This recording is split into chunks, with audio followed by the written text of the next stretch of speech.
Rockin' Royal, rockin' Navy, know y'all with me, let's get it, baby, Rockin' Royal, rockin' Navy. Welcome back to the Royal Soccer Show, the podcast for those who rock the white on the pitch.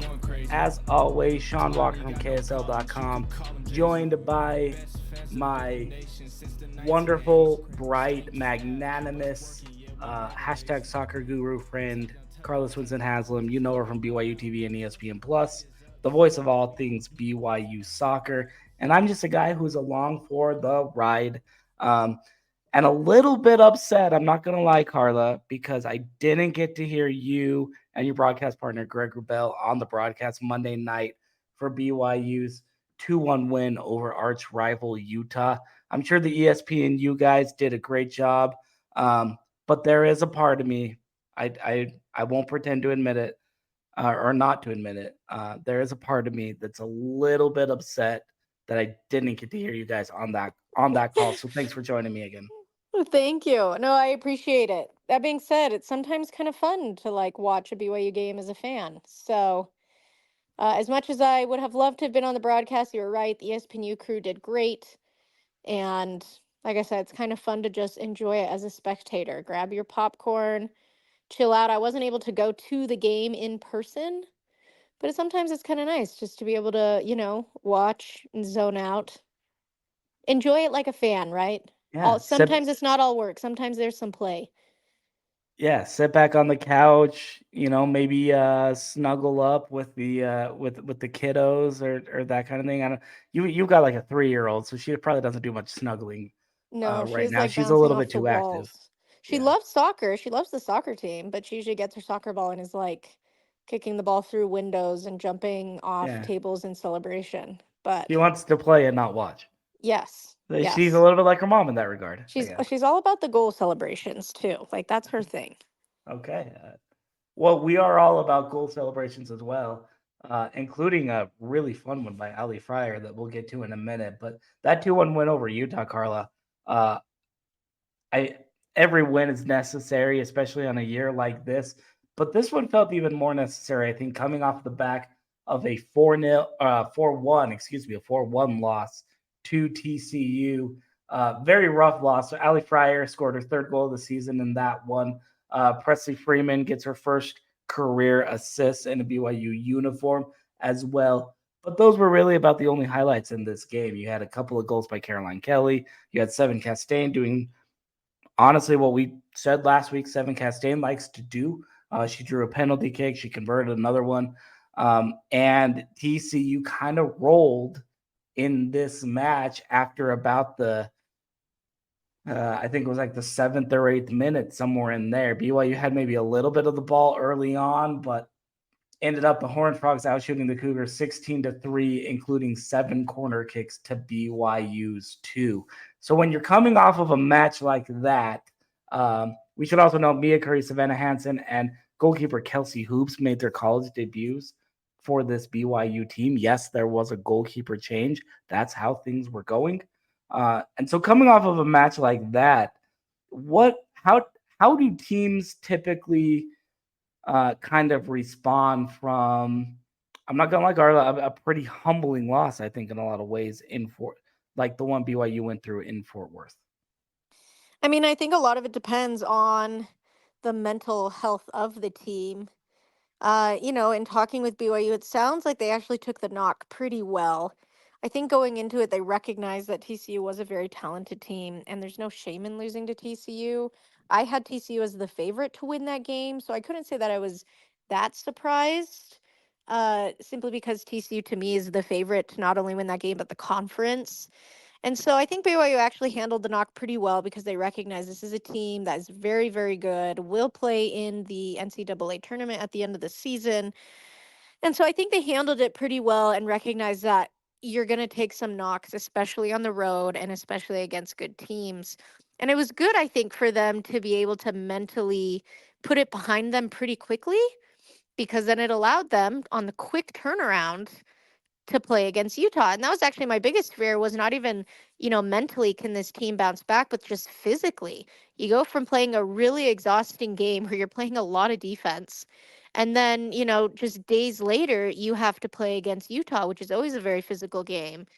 And so I was more worried about the team, physically. Are they going to be able to rest and bounce back? And maybe that's why we saw some of those substitutes as well in the TCU game, is BYU's coaching staff may have already started preparing for their upcoming match. That's a really good point.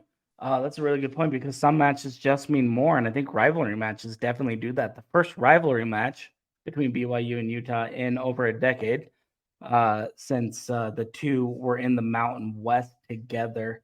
And let's move right to that, Carla, because this one I think was a banger. I mentioned it off the top. 2 goals by Allie Fryer. That's 3 consecutive goals. I think she is officially #back. Allie Fryer's back in a lot of ways. 2 goals off of her head, 2 goals from the center of the park, which has been a little bit of an emphasis, and 2 perfect assists, one off of the corner by Lucy Kessler making her first start, and then what ended up being the game winner from Emma Hamberlin, a left-footed cross from the edge of the penalty area to Allie Fryer, who is right around the spot. Didn't even have to move an inch. She just gets her forehead on the ball and then redirects it into the back of the net for the goal there. So let's start with Allie. What's working so well for a player who we knew at the start of the year needed to score and probably score a lot of goals for this BYU soccer team? And it feels like she's finally starting to round into form a little bit. Yeah, I think the biggest change for her isn't even her specific performance or changes in her specific play, but the fact that her midfield can just find her a lot more. As evident by the fact that she didn't have to create those 2 goals.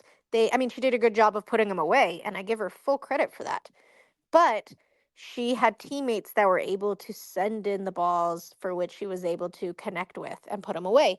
And I think that is going to be the biggest difference for Allie Fryer and some of those other forwards, is that BYU's midfield is now starting to come into themselves a bit more. They're starting to find a set lineup. They're starting to find set players that they can count on to be in that midfield position. And I think that just makes everyone on the forward line's job easier. And so I think Allie Fryer was always there. I think her teammates just had such a hard time finding her. And so what she had to do is she would have to create chances by herself. She would have to go all the way to the midway stripe to get the ball, turn, and then try to take on 3 and 4 defenders. And that's just always hard to do.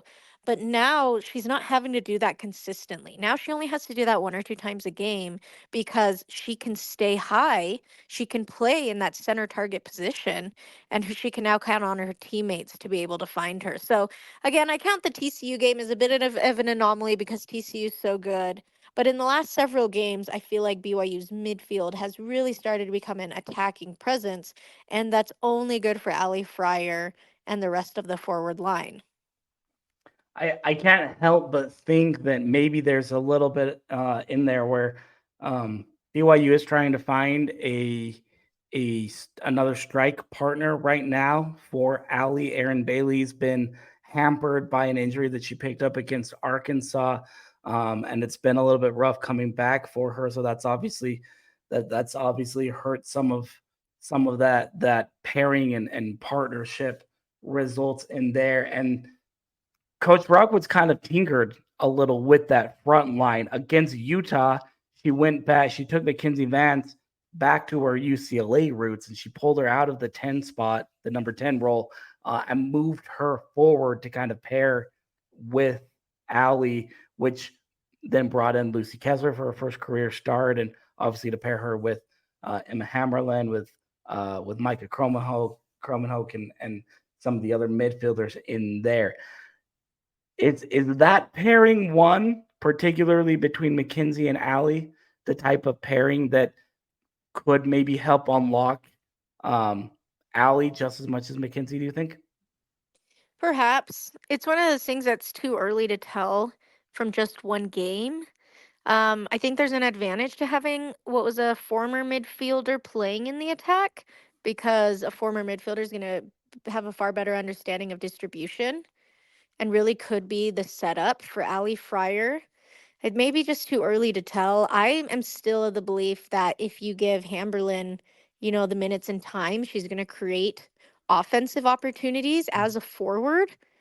But, that's just my observations from what I've seen this year is I have been impressed with Hamberlin in setting up other players. And so if the goal is how do we get Allie Fryer opportunities in front of the goal, I think there are a couple players you could look to, but you have to do so knowing that they're going to play really different styles of soccer. You could do Vance, but she's going to be playing a more conservative type of forward. And you could do Hamberlin, but Hamberlin's going to be taking players on 1v1 and trying to get to the end line. So I prefer the latter. I think the more you're going to get to the end line, the more chances and volume you're going to get because you're getting inside the box more. But again, it may be too early to tell just from the one Utah game, simply because one game is usually not enough. That's a really good point. That's a great point. I didn't necessarily think about that entirely. And the ball by Emma Hammerlin, I think to tee up Allie on a platter for again what turned into the game winning goal probably speaks to her value and how she's growing into this team as well. So I don't think that's a bad route to go down. Um, I mentioned the other assist, Lucy Kessler, not just her first collegiate assist off of a corner kick to Allie Fryer for the opening goal. And then Utah comes back. But what I thought was interesting was Utah didn't necessarily come back through their leading scorer, Taliana Kafusi, the Salt Lake City native, Highland High alum, graduate student, played a lot of soccer. I think she's a fifth-year senior. She might be a sixth-year senior in there. She's played a lot of soccer regardless, got 2 hat tricks on the year. And BYU kind of bottled her up pretty decently. It was forward Katie O'Kane who found the equalizer in the 63rd minute, took advantage of a miscommunication on the back line to pop one in and tie it up at 1-1. So we should give Katie O'Kane some of those flowers in there as well. But this BYU defense in general held Tali Kafusi to they held her scoreless. She's now scoreless for 3 straight games. And she only had 2 total shots in this entire match. I know defensively, when you talk about the goalkeeper and the back line, you're usually talking shutouts, and shutouts are kind of what get noticed on that defensive side. But I thought this BYU defense did a really nice job kind of knowing what they had to do coming up against a player who has been an elite goal scorer and really locking her down in Tali Kafusi. Yeah, and I think BYU does really well when they go into games with their eye on one or two star players. I've noticed that not only this year, but in the last several years, if BYU is facing an opponent with a star, like someone who is their known goal scorer, BYU does a really good job for preparing for that. And granted, it's easy to prepare for one player, right? And Utah has lots of talented players, but you're right. They look to Kafusi to be their main goal scorer. She is that target. She is the one that they're always trying to find. And so BYU does a pretty good job of identifying who that player is and then always just having a player on their back to make it difficult so that they don't receive it that often. And when they do, there's immediately someone on there. Where BYU and most teams have difficulty is when there are 3 and 4 prominent goal scorers that get into the double digit range. That is, they're assisting and getting goals multiple times, in your non conference play. And like I said, Utah has some other players that can score goals, but because they rely so heavily on Kafusi, I think BYU is able to use that and just put multiple players on her, or at least block her lane so that she doesn't get the ball as frequently as Utah probably would like. Yeah, and that's a lot, honestly, of what Matt Summers was doing in I think her season debut at center back. She came in and paired with Ava Frischneck at center back, replacing the injured Tara Warner in there. And then I thought Ella Rustan did a nice job, kind of as like almost like a pseudo man mark on Kafusi, just being pesky with her, not letting her feel comfortable in a lot of ways, and picking her spots to get forward. She wasn't the kind of the full. She didn't have a full-time mark on Kafusi. I think Summers probably did that just as much, but Ella Rustan coming in and really just being a little bit of that extra pest kind of kept her off balance and probably kept the standout goal scorer uncomfortable for most of the match. And that's sort of how you defend those types of players. Yeah, and a Right. lot of it's just blocking lanes too. So sometimes you'll see games where you don't have a man mark, but the goal is you need to block the lane to that player so that her teammates just never end up finding her. And it's kind of similar to what we just discussed with, Allie Fryer coming into her own. But if the lanes are blocked, it forces Kafusi to have to come back into her own defensive end to get the ball. And I know BYU would much rather take her on in Utah's own end than to have her deep in their defensive side. And so a lot of it is just playing probability, saying we will let her get the ball, but we're going to make sure she has to come back 60 yards to get it. And so a lot of the tactics, too, if you're not going to just man mark, is let's just force her to come all the way back. So anytime she gets it, she's just not much of a threat simply because of her positioning out on the pitch. So a good bounce back win for BYU again, 2-1 over arch rival Utah. That'll improve the Cougars to 4-4-2 on the year, 2-1 in Big 12 play. Drops the Utes to 1-2 in conference play. They've now lost 2 in a row, looking to snap that skid Thursday against Iowa State. BYU will try to take that momentum Thursday into another home contest. 7 p.m. Mountain Time at Southfield. You can catch that one on Big 12 Now on ESPN+. My co-host, Carla Swensen-Haslem, will be back on the call for that. I think Jason Shepard is going to be joining you in the broadcast booth for that one. That's right. If I recall on that. So shout out to Greg. He does a great job. Greg Rubel going to be out for a match. But Jason been on the call. He's normally the sideline guy on there. So he'll do a great job as well.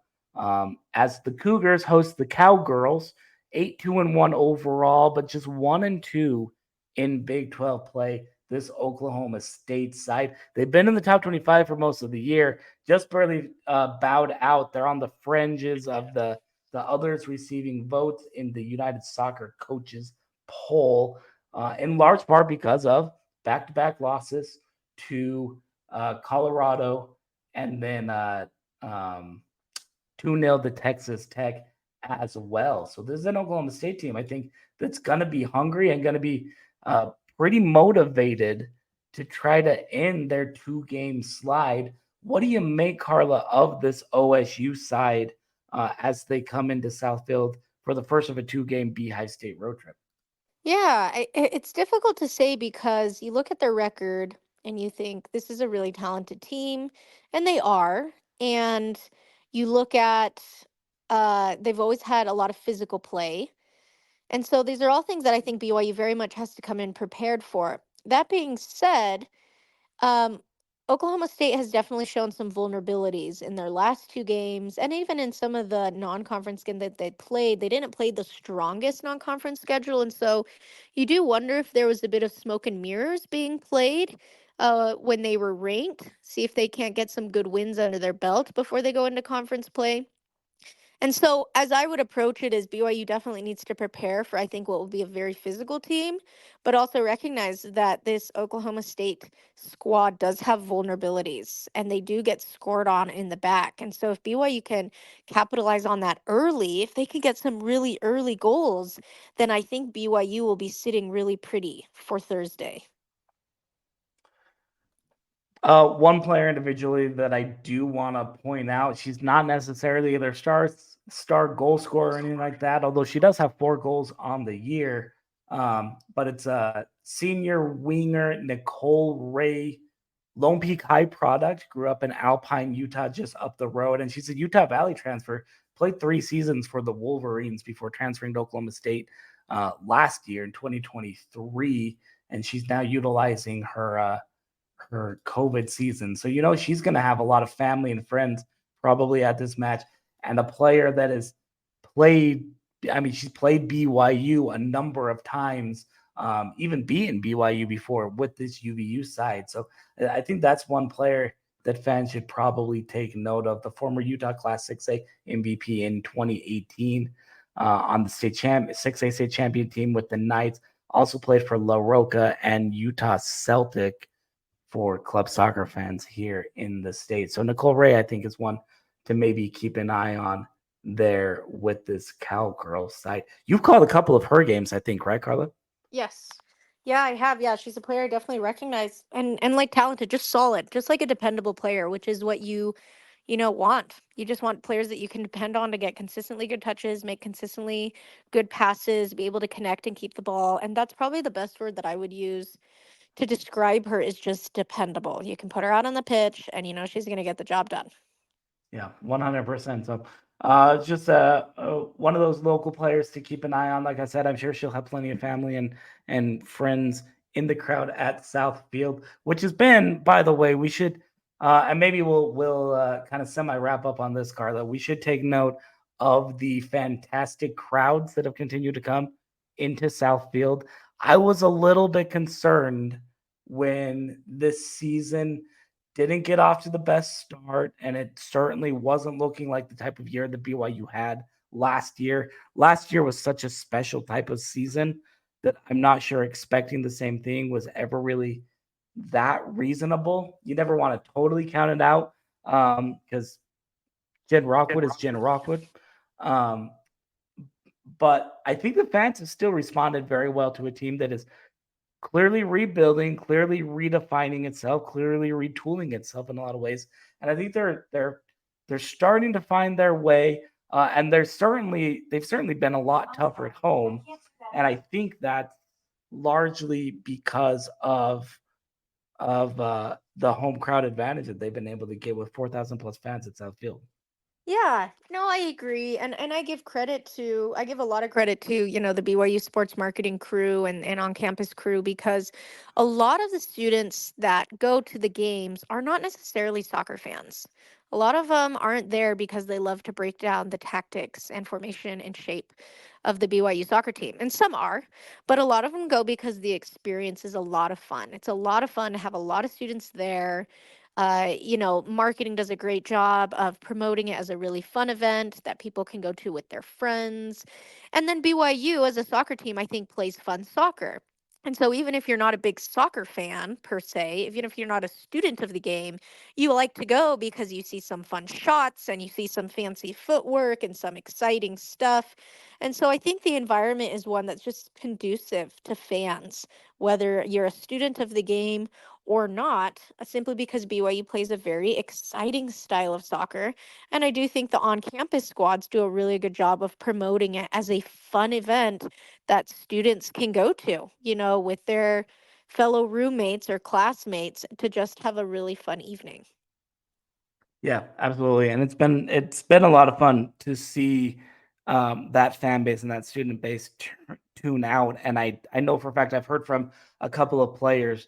It's made a real tangible difference on this year's team as they try to figure themselves out and find their way, including from Coach Rockwood, who we caught up with her a little bit after the game.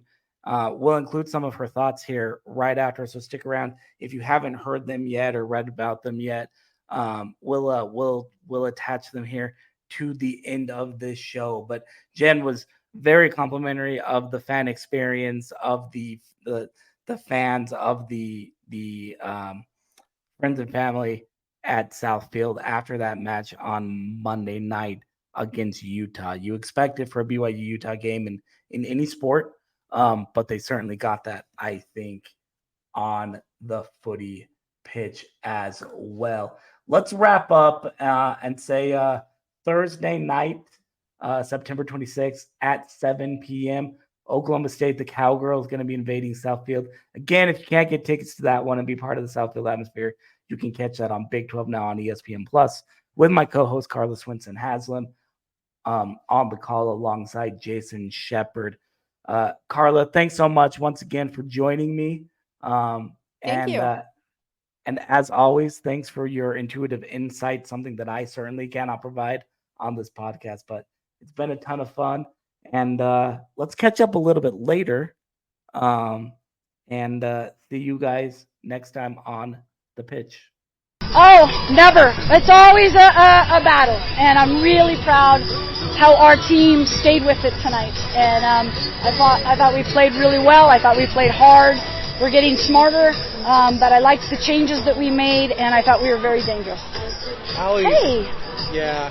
Oh my gosh, you just wanted to be like me. I had a disagreement with a scooter on I had which 2 eyes. direction to go. I'm sorry. And I broke the ball with my face. Oh, I'm so sorry. It's okay, it'll be. I know. Tell us about Allie's night. Obviously, you want to make her dangerous as a scorer, and she produced for you. She did. Allie has a special gift of scoring goals. We made a change of putting Mac up there and Micah to help maybe find her a little bit more.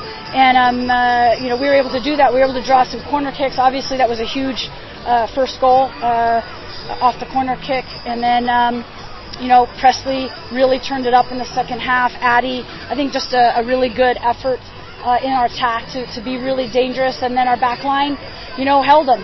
Utah's a dangerous team, and we made one mistake in the game in the back, and it cost us.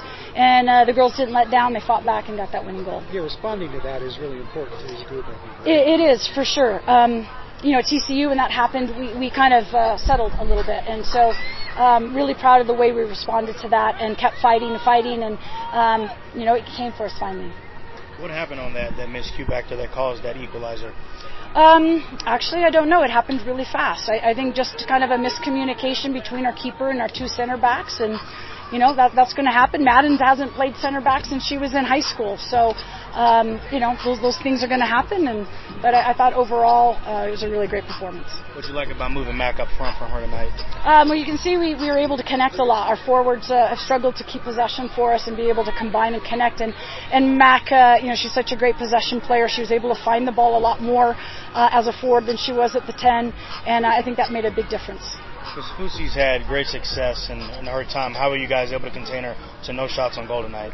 Yeah, well, the first thing we wanted to do is we wanted to avoid service to her. She's very dangerous, and not only just back to goal because she plays and finds her teammates, but obviously she can score a lot of goals. So we wanted to keep the ball better and make them play more defense so they couldn't get looks to find her. And I thought our midfield did a good job of denying services into her. And then I think Avery did a fantastic job and Matt for shutting her down. Mm-hmm. Allie obviously gets a goal, both goals, I guess, very well deserved, but she didn't have to do a whole lot on that second one from Emma. I mean, just left-footed cross right to her. Just that kind of magic out of such a young player. You've got a couple of young players, I guess, but what can you say just kind of about that moment right there to find Allie the way she did?